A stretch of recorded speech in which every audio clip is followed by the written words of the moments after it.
Welcome to Health, Wellbeing and Lifestyle, where professionals in the field inform, educate and inspire the community to be healthier, more balanced and live the lifestyle they love. Today's guest is Heather Belle Murphy, a health, life and love coach, and our topic is what I learned from love. Welcome to the show, Heather, and tell me, what did you learn from love? Lots of great stuff, Kirsty. I've been in loving relationships for a long time now, including some pretty significant ones.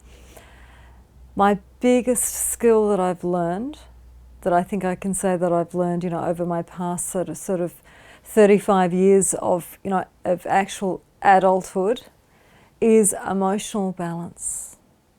What I see with clients, and I've actually come from an experience of being somebody who was highly oversensitive at one stage, suffered with, anxiety, depression, those sorts of things. And being emotionally balanced no longer means that I'm on that seesaw emotional roller coaster of being, when I'm up, and everything's great. When I'm down, I'm down. And when I'm down, I would need to do something to get up, to escape that uncomfortable, bumpy feeling. So, for women, that commonly looks like doing things like eating the wrong things, overconsumption of food, having unhealthy relationships with things like TV or alcohol, or even just developing unhealthy relationships with things like, I shouldn't say things, but, we'd say their children, for example, where they're just overly living out a life through someone else. So that sense of being in our beingness and being in balance is a really important thing. The other really important thing is whether we're in a relationship, intimate other, with the person of the opposite sex, or even an intimate relationship with same sex, and even if that is with a sister or another relative, say, for example, someone is most likely to carry the masculine energy in the relationship, and someone is most likely to carry the feminine energy in the relationship. Now, the issue with that is that, especially if it comes to being in a relationship with your significant other, men are going to feel much more comfortable expressing their feelings, or another great expression for it is crashing the boat of their heart on your island and wanting to stay with you if you're really emotionally comfortable. Particularly if you're emotionally comfortable, during bumpy, potentially volatile times. So that's a really important thing. Could you please explain a little more about masculine and feminine energy for us? I'd love to, especially as we know that there's a lot of gender and role confusion going on in society at the moment. So clients commonly come to me, and there can be a confusion in their relationship, especially where some girls now may be in a situation where or some women may be in a situation where they're earning more than their partner. Or you might have a same-sex couple where one person is, significantly, obviously, the breadwinner in the household. What I'm finding in relationships now, sometimes in same-sex couples, generally with women, or in heterosexual couples, it's like two people are both trying to wear the pants in the one household, and that doesn't work. So being the masculine, sometimes people mistake carrying the masculine energy in the relationship as being controlling or dominating, and that's not actually where it's at. It's actually more of a protective role. You'll often get one person is more of the protector. Now, in my relationship, it is definitely my partner. He fits that male protector, breadwinner figure particularly well, and I'm definitely much more the nurturer. He's nurturing as well, but of course it's part of that dance that we do. He nurtures me in other ways, but I tend to definitely be the feminine energy, the nurturing, the receiver. I'm definitely the feminine receptor in the relationship. And have you got any tips for our viewers? Absolutely. Emotional balance is essential. I call it emotional landscaping with clients and emotional processing.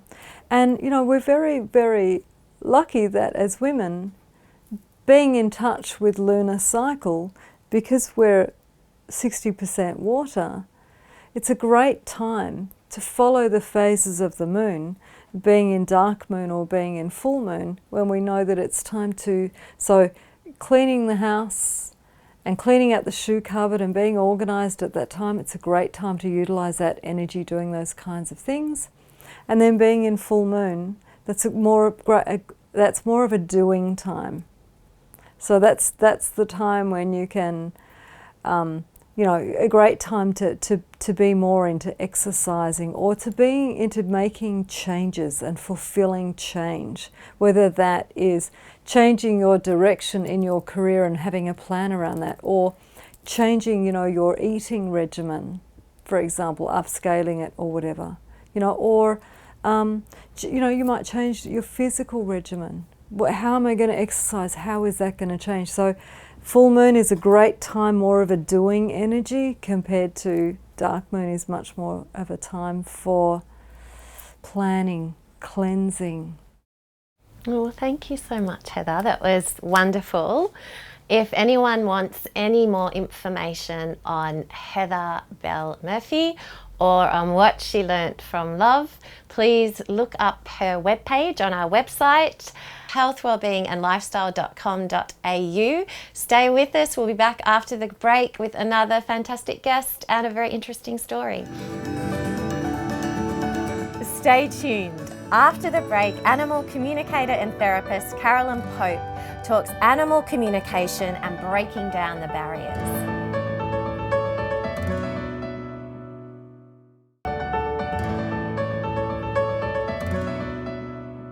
Welcome back. Now we have Carolyn Pope in the studio, and she is an animal communicator and therapist, and we're going to be discussing animal communication, overcoming barriers. Hi Carolyn, welcome. Hey. Now I wanted to ask, if are different human languages a barrier to animal communication? So if you were working on communicating with an animal that wasn't from an English-speaking country, how does that affect things? Only from the point of view, I sadly only have English. I don't speak a second language. Providing the person on the other end can also speak English as a second language, it's not an issue, because the animal doesn't speak a language per se. They use telepathics. So telepathics doesn't have a language. The biggest problem I actually find with my international people is simply some of the accents I can struggle a little bit to understand, and apparently I have a very broad Aussie accent and very few can understand me. That seems to be the biggest barrier.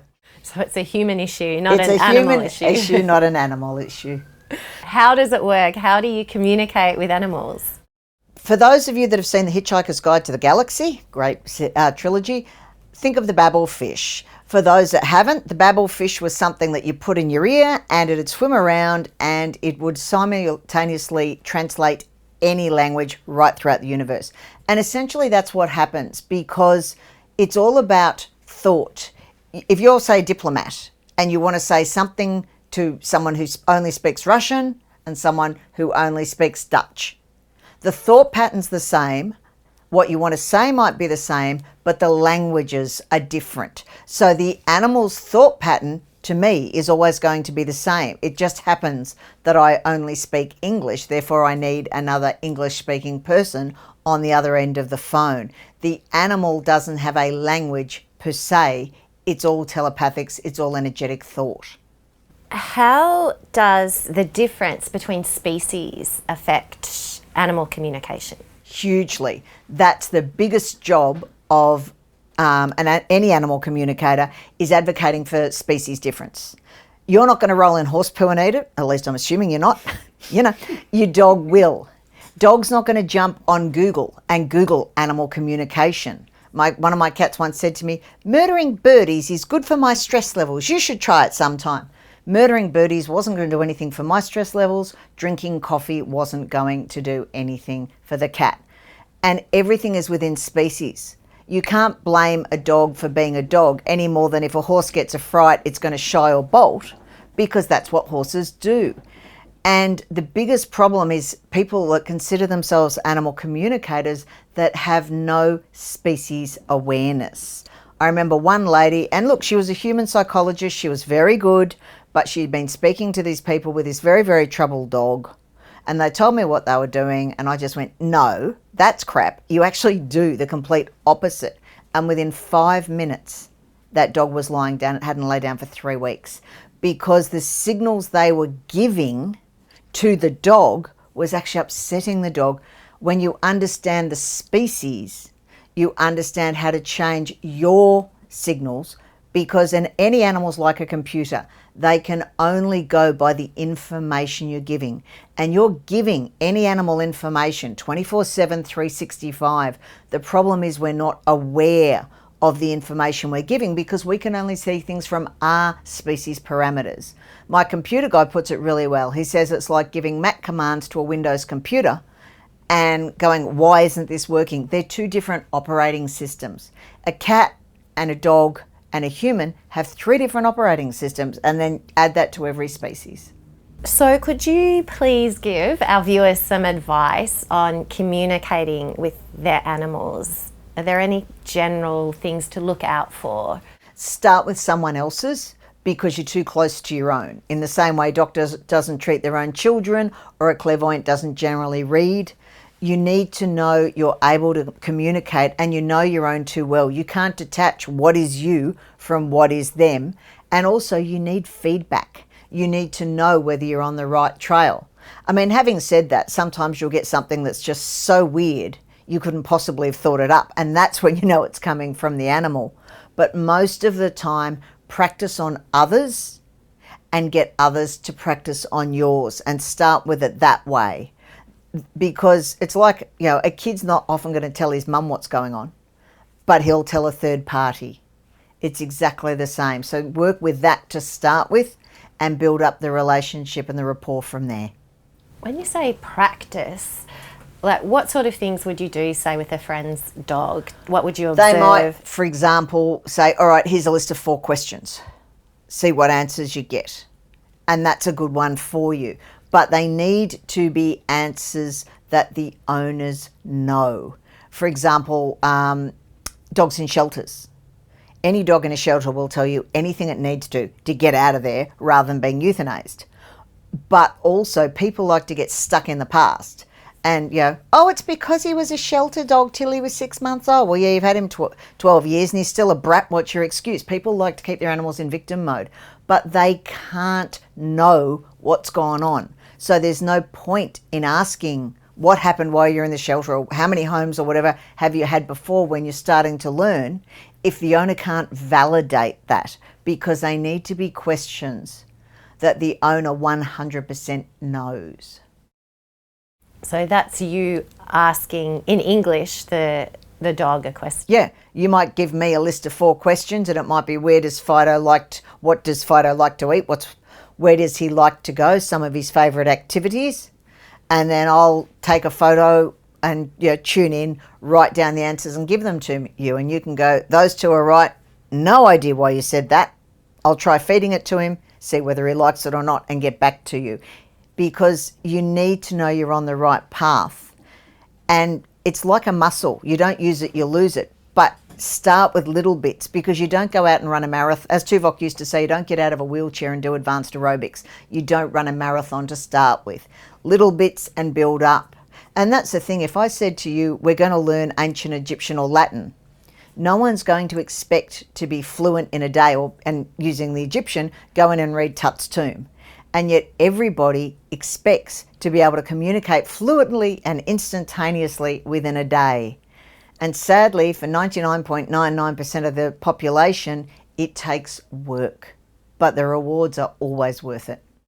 Well, that is fascinating. Thank you so much, Carolyn. You're very welcome. If you want to know more about Carolyn Pope and language and communication with animals, please go to her webpage on our website at healthwellbeingandlifestyle.com.au, and we'll be right back after this break with another amazing guest. After the break, lymphologist Sean Connell is talking about fighting inflammation, so stay tuned.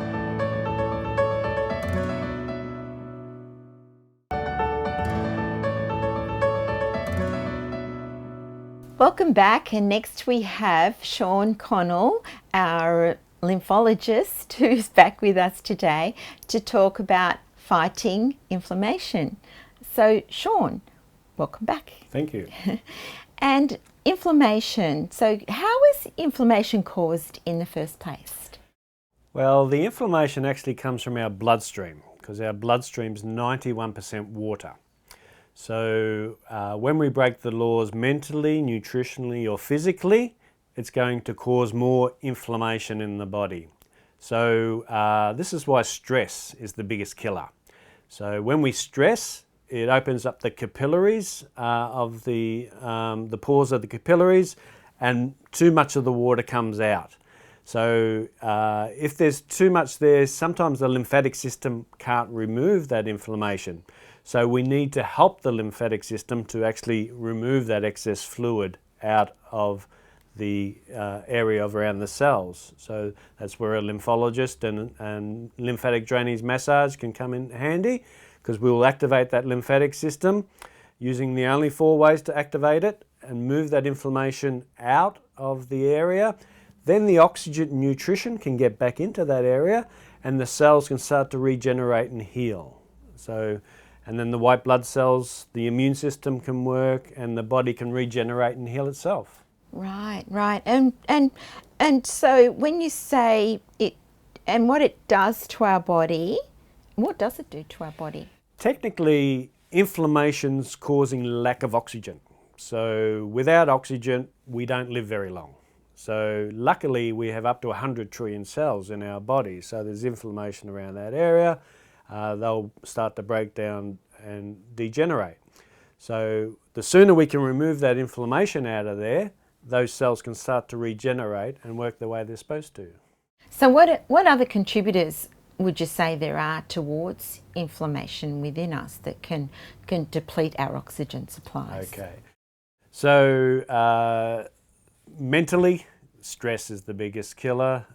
Getting angry. If you have an argument with someone, you're tired after that burst because you've created inflammation in your body and it's created lack of oxygen, and then you're tired.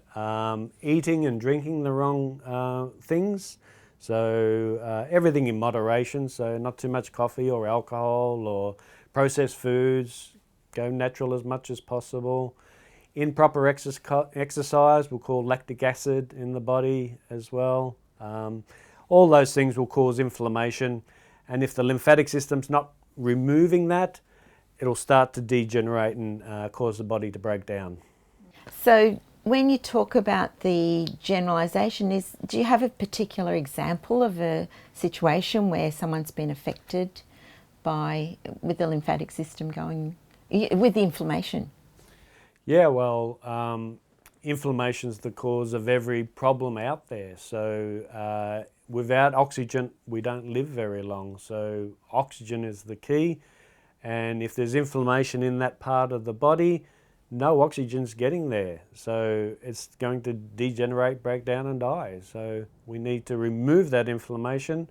The only way is through the lymphatic system, and that'll create more energy and more oxygen in that area.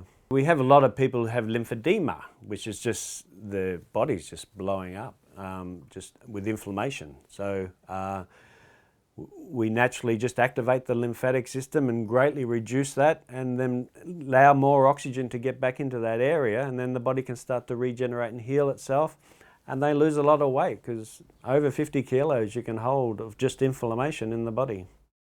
Is that true for anybody who has that sort of swelling in their body, or are there just certain situations where it... Yeah, if anything goes wrong in the body, all that's happening is there's inflammation in that area and the lymphatic system's not working in that area. So once you activate the lymphatic system in that area, you're going to get more oxygen, more nutrition in there, and the cells in the body can start to regenerate and heal itself. So what's causing the lymphedema and the inflammation in the body is we have blood proteins in our bloodstream. And now their goal is to keep the water in the bloodstream. But as I said before, when we break the laws mentally, nutritionally or physically, these proteins come out much more than they should, and they pull a lot of that inflammation, the water, out of the bloodstream. And that's what's causing the inflammation in the body. So the only way to remove that inflammation is by activating the lymphatic system, removing those blood proteins back to the bloodstream, keeping the water in the bloodstream.